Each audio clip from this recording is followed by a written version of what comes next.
देखिए, बिहार दरोगा की वैकेंसी और बिहार पुलिस की वैकेंसी जल्द ही देखने को मिल सकता है। और आगामी जो एग्जाम होने वाले हैं बिहार सीजन 4 और बीएससी बिहार एसएससी का, आप लोग पता है गलती क्या करते हो?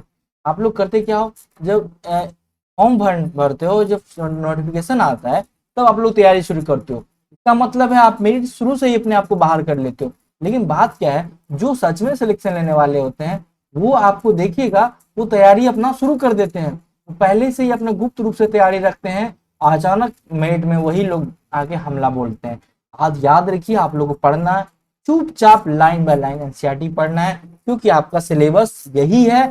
जब एग्जाम की यही लाइनों से, छोटे छोटे लाइनों से सवाल आपने देखा होगा पिछले कई सवाल जो एग्जाम में आए हैं, एक ही पेज से दो दो क्वेश्चन उठा के दे दिए गए हैं। समझ में आ रहा है? आप लोग को ये ही गलती करते हैं। अगर आपने इन पेजों को पढ़ लिया ना, तो आपका सिलेक्शन होना कोई नहीं रोक सकता। इसलिए हम लोग पढ़ते हैं, समय को वेस्ट नहीं करते हुए। चलिए, पिछले वीडियो में हम लोग देखे थे, जो आज हम लोग जंतु कोशिका, ये प्राकृतिक कोशिका के बारे में देखेंगे। कोशिका भित्ति, कोशिका झिल्ली के बारे में पिछले वीडियो में हम लोग देखे थे। प्लाज्मा झिल्ली इसी को बोलते हैं। अगर आप नए हैं, पिछले वीडियो को जाके देखें, पार्ट बाय पार्ट मिलेगा, प्ले लिस्ट खोलिएगा, वहां आपको मिल जाएगा, अलग कर दिया गया है। ठीक है, परागम्य झिल्ली बोलते हैं, क्यों बोलते हैं हम ये अभी नहीं बताएंगे। अब देखिए थोड़ा सा यहाँ पे देखिए, अगर आपसे पूछ लिया जाएगा एग्जाम में कि क्या पूछा जाएगा एग्जाम में, सुनिए मेरे बात ध्यान से। अगर आपसे पूछ लिया जाएगा कि कोशिका का अवशिष्ट किसको बोलते हैं, तो कोशिका का अवशिष्ट बोलते हैं, याद रखिएगा, कोशिका का अवशिष्ट जो होते हैं, एक सेकेंड, कोशिका का जो अवशिष्ट होते हैं वो होते हैं कार्बन डाइऑक्साइड। अवशिष्ट का मतलब कचरा, यानी एग्जाम में आपको ये भी दे सकता है कोशिका कचरा किसको बोलते हैं, तो कार्बन। क्यों? ये जो कोशिका है, कोशिका झिल्ली से घिरी रहती है। आपको पता है कि परासरण और विसरण दो चीज पढ़े होंगे।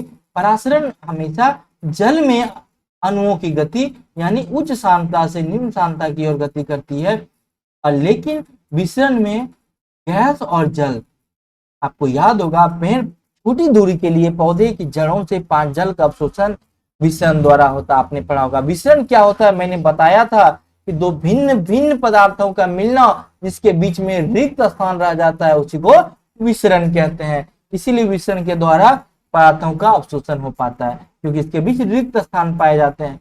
अब देखते हैं पदार्थों की गति उच्च सांद्रता से निम्न सांद्रता की, जो भी पॉइंट बोले आपको, इसीलिए मैं बोलता हूँ वीडियो देखना है, जो मैं पॉइंट बोलूं उसको आप शॉर्ट नोट्स बना के लिखते जाना है। ठीक है, कुछ पदार्थ जैसे CO2 हम बता दिए थे। देखिए, कार्बन डाइऑक्साइड अथवा ऑक्सीजन, ये कहें या ये कहें आप, क्योंकि देखिए जब आ गया कार्बन डाइऑक्साइड हमारे शरीर में, तो यहाँ पे ज्यादा ऑक्सीजन लेते हैं, ऑक्सीजन लेने के बाद हमारे शरीर में कार्बन डाइऑक्साइड बनता है, तो ये हमारा पे सांद्रता बढ़ जाता है। अब इसको निकलने के लिए कोशिका से यहाँ पे सांद्रता ज्यादा हो गया, तो उच्च से निम्न की ओर चलता है। ठीक, अगर बराबर दोनों साइड हो जाएगा सांद्रता, तो इसको समपराशरी सांद्रता बोलते हैं। अगर एक बाहर में ज्यादा सांद्रता हो गया तो उसको अति परासरण बोलते हैं, अगर कम है तो उसको लो परासरण बोलते हैं। आगे देखते हैं, कुछ पदार्थ CO2 कोशिकीय हो गया, निष्कासन आवश्यक है।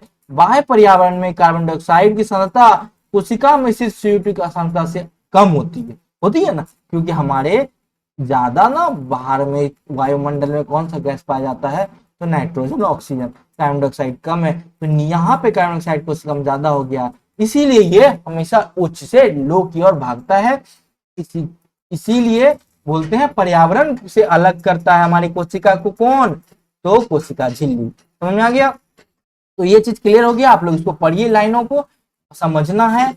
बाह्य पर्यावरण CO2 हो गया, CO2 की सांद्रता अंतर आता है, हम ये चीज बताए थे अभी आपको, संपरासरण और अति परासरण, ये चीज है। वर्णात्मक परागम्य झिल्ली क्यों बोलते हैं, जल की सांद्रता की ओर बढ़ जाते हैं। ये सब चीज क्लियर हो गया है। मैं आगे हम लोग जाते हैं।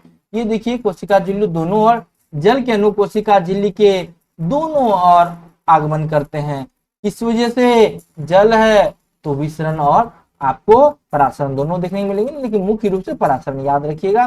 कोशिका फूल जाती है इसी से, जल की वजह से। समपराशरी बताए थे, दोनों साइड सांद्रता बराबर हो। फिर ये बता दिए थे हम, यदि कोशिका बाहर वाला विलयन सांद्र है, तो अगर बाहर अति परासरण, हम क्या बोले थे, बाहर ज्यादा सांद्र है अति, बाहर कम सांद्र है तो लो। ठीक है, चलिए अब हम लोग आते हैं कोशिका झिल्ली। कोशिका प्लाज्मा झिल्ली की रचना केवल इलेक्ट्रॉन संरक्षी से देख सकते हैं। कोशिका झिल्ली का लचीलापन, सुनिए यहाँ पे कोशिका क्वेश्चन पूछा गया था बिहार सचिवालय के एग्जाम में, ठीक है, और ये आपको एनटीपीसी में भी पूछा गया था। सुनिए कोशिका झिल्ली का लचीलापन, कोशिका झिल्ली कैसा होता है, लचीला होता है। यही का लचीलापन क्या करता है, बाह्य पर्यावरण से अपना भोजन अन्य पदार्थ ग्रहण करने की सहायता करता है। यही आपको स्टेटमेंट एक ये दिया, दूसरा ये दिया, अगर दे देगा कोशिका झिल्ली कठोर होता है तो यही गलत हो गया है। उसके बाद ये जो प्रक्रिया हुआ, ग्रहण किया, इस प्रक्रिया को बोलते हैं एंडोसाइटोसिस। क्या बोलते हैं इसको, एंडोसाइटोसिस, ठीक है। चैप्टर नंबर 5 का पार्ट 2 हम लोग पढ़ रहे हैं, कौन सा, कोशिका के बारे में, जीवन की इकाई के बारे में। अमीबा भोजन की इसी प्रक्रिया द्वारा प्राप्त करते हैं। तीसरा स्टेटमेंट देगा यही अमीबा की भोजन की प्रक्रिया कैसे होती है, तो एंडोसाइटोसिस द्वारा, ठीक है। आगे देखते हैं, आगे हम लोग सीधा पहुंचते हैं कहाँ, कोशिका भित्ति में, ठीक है। ये वाला उतना जानना जरूरी नहीं है। कोशिका भित्ति आपको पता होगा कहाँ पाया जाता है, तो पादप की कोशिकाओं में। तो क्या सिर्फ कोशिका भित्ति पाई जाती, नहीं, ये कोशिका झिल्ली जंतु कोशिका में होता है ना, पादप कोशिका में भी होता है, लेकिन उसको चारों तरफ से सहायता प्रदान करता है, कठोरता प्रदान करता है कोशिका भित्ति। तो कोशिका भित्ति किसकी बनी होती है, सेलुलोज की बनी होती है। याद रखिएगा क्वेश्चन आया हुआ है बिहार दुर्गा प्री में। सेलुलोज बहुत जटिल पदार्थ है, 2 ऑप्शन स्टेटमेंट मिलेंगे। कोशिका भित्ति सेलुलोज की बनी होती है और सेलुलोज बहुत सरल पदार्थ होता है, कहानी खत्म हो जाएगा। इसलिए आपको ऐसे क्वेश्चन का कोई माई बाप नहीं है जब तक आप एनसीईआरटी नहीं पढ़ते हैं। किसी भी आपको स्टेटमेंट कहीं भी किसी के नोट्स में देखने के नहीं मिलेंगे, किसी भी टीचर से पढ़ लीजिए, आपको खुद बनाना है कॉन्सेप्ट। मेरिट में सिलेक्शन कितना होता है, 1000 2000, सोच लीजिए कैसे पढ़ना है, समझ गए। आपको देखिए मुख्य बातें। अब देखिए कोशिका को रंगने के लिए हम किसका इस्तेमाल करते हैं, ऑप्शन देगा कोशिका को रंगने के लिए, सुनते जाइए, इसीलिए मैं बोल रहा हूँ वीडियो देखना है। कोशिका को रंगने के लिए सैफरनिन, मैथिलीन ब्लू, इनमें से कोई नहीं, इनमें से दोनों। याद रखिएगा सैफरनिन और मैथिलीन ब्लू लिखिएगा। केवल जीवित कोशिकाओं में ही परासरण द्वारा जल का अवशोषण होता है, मैंने परासरण बता दिया था। कोशिका भित्ति पौधे, कवक, बैक्टीरिया तीनों में पाया जाता है। तो पेप्टिक ग्लाइकोल का बना हुआ रहता, हम बताएंगे आगे। ट्रिपल झिल्ली रहता है इसमें। तो देखिएगा अल्प परासरण बैक्टीरिया में, अल्प परासरण दाबी में बिना फटे बनाए रखती है, यानी अल्प परासरण बिना फटे बनाए रखती है। कोशिका भित्ति ऐसे मदद करता है, बस उस याद रखिएगा तीनों। अब आते हैं केंद्रक। केंद्रक आपसे पूछा जाएगा, केंद्रक बिहार दरोगा का 2213 का क्वेश्चन निकालिए और देखिए आपको 4 से 5 नंबर में ही क्वेश्चन मिलेगा। यहाँ दिया था क्या, केंद्रक झिल्ली, उसके बाद क्या दिया था, केंद्रक दिया था और राइबोसोम दिया था और माइटोकॉन्ड्रिया लाइसोसोम, ठीक है। माइटोकॉन्ड्रिया दिया था, राइबोसोम, लाइसोसोम दिया था। माइटोकॉन्ड्रिया दोहरी झिल्ली होती है, राइबोसोम में कोई झिल्ली नहीं होती, लाइसोसोम एक झिल्ली होती है। अब अगले एग्जाम में आपको केंद्रक भी दोहरी झिल्ली से बनी होती है। केंद्रक कहाँ होता है, कोशिका द्रव्य, ये कोशिका झिल्ली है, इसके अंदर केंद्रक, केंद्र के अंदर कोशिका, केंद्रक द्रव्य, ठीक है। केंद्रक झिल्ली कहते हैं जिसे, क्या कहते हैं, केंद्रक। सुनिए यहाँ पे, अब देखिए केंद्रक के चारों दोहरी परत की झिल्ली होती है। आपको स्टेटमेंट नंबर 1, केंद्रक झिल्ली में छोटी, मैं प्रैक्टिस करवाने वाला हूँ, टेंशन ले लीजिए, सारा क्वेश्चन आपको करा दूंगा, पहले आप सुन तो लीजिए। छोटे छोटे छिद्र होते हैं, छिद्रों के द्वारा केंद्रक के अंदर कोशिका द्रव केंद्र के बाहर जा सकता है। केंद्रक में सुनिए, केंद्रक का ये जो झिल्ली है ना, यहाँ छोटा छोटा द्रव होते हैं, छिद्र होते हैं, इसी के द्वारा ही यहाँ पे जल का या कोशिका द्रव का आना जाना होता है, ठीक है। केंद्रक में क्रोमोसोम होते हैं। केंद्रक में सुनिए, ये रहा कोशिका, ये रहा केंद्रक। केंद्रक के अंदर में ही पाया जाता है क्रोमोसोम, जो कोशिका विभाजन के समय छड़ाकार दिखाए। क्वेश्चन, कोशिका विभाजन के रूप में क्रोमोसोम या कोशिका विभाजन के समय छड़ाकार दिखाई देता है, क्या, क्रोमोसोम। या तो कोशिका विभाजन के समय क्रोमोसोम कैसा दिखाई देता है, छड़ाकार, बेलनाकार, गोलाकार, तो ऑप्शन छड़ाकार, याद रखिएगा। क्रोमोसोम में अनुवांशिक गुणों की जो सूचना होती है, वो माता पिता से डीएनए डीऑक्सीराइबोन्यूक्लिक अणु के रूप में अगली संतति में समझा गया, अगली पीढ़ी में जाते हैं। वो क्या होता है, यही क्रोमोसोम। सुनिए फिर बता रहे हैं, क्रोमोसोम में अनुवांशिक गुणों की जो सूचना होती है, सुनिए आनुवांशिक गुणों की सूचना किसमें होती है? क्रोमोसोम में। वे माता पिता के द्वारा अगली पीढ़ी में पहुंच जाते हैं। न्यूक्लिक अम्ल से बना हुआ रहता है डीएनए, डीऑक्सीराइबो न्यूक्लिक अम्ल अणु के रूप में अगली संरचना। अब सुनिए, क्रोमोसोम डीएनए और प्रोटीन के बने होते हैं। समझिए, क्रोमोसोम डीएनए और प्रोटीन के बने होते हैं। डीएनए का फुल फॉर्म होता है डीऑक्सीराइबो न्यूक्लिक अम्ल। ठीक है, एक भी सवाल नहीं छूटने वाला है। डीएनए अणु में कोशिका के निर्माण के संगठन को सभी आवश्यक सूचनाएं होती है। डीएनए के क्रियात्मक खंड को जीन कहते हैं।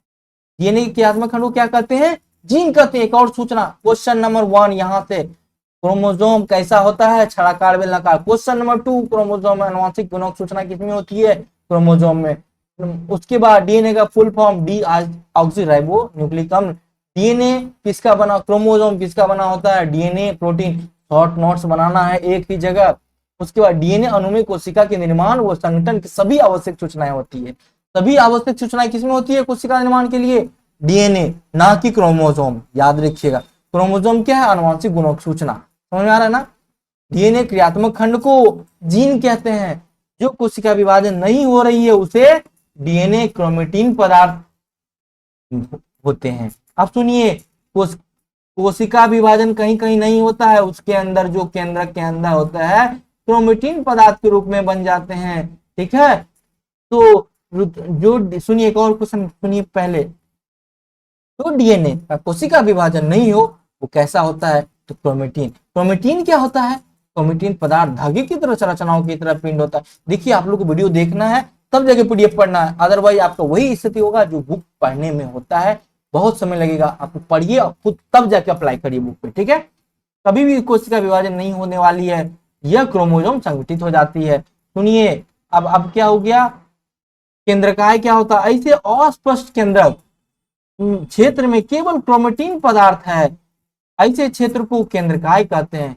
ऐसे एग्जाम में आएगा, अस्पष्ट केंद्रक, केंद्रक जो अस्पष्ट नहीं है उसमें केवल क्रोमेटिन पदार्थ होते हैं, ऐसे क्षेत्र को, पूरा जो क्षेत्र है एरिया, उसको केंद्रकाय कहते हैं। अब देखिए, कोशिका द्रव केंद्रक। अब देखिए, जीव द्रव आप सुनते होंगे, जीव द्रव क्या होता है? कोशिका द्रव तथा केंद्रक दोनों को जो मिलके बनता है। सुनिए, यहाँ बात देखिए पहले, ये रहा कोशिका, ये रहा कोशिका द्रव्य, इसके अंदर केंद्रक, ये दोनों मिलके जो बनता है इसको बोलते हैं जीव द्रव्य। ठीक है, जीव और द्रव्य। कोशिका अंगक झिल्ली युक्त होते हैं।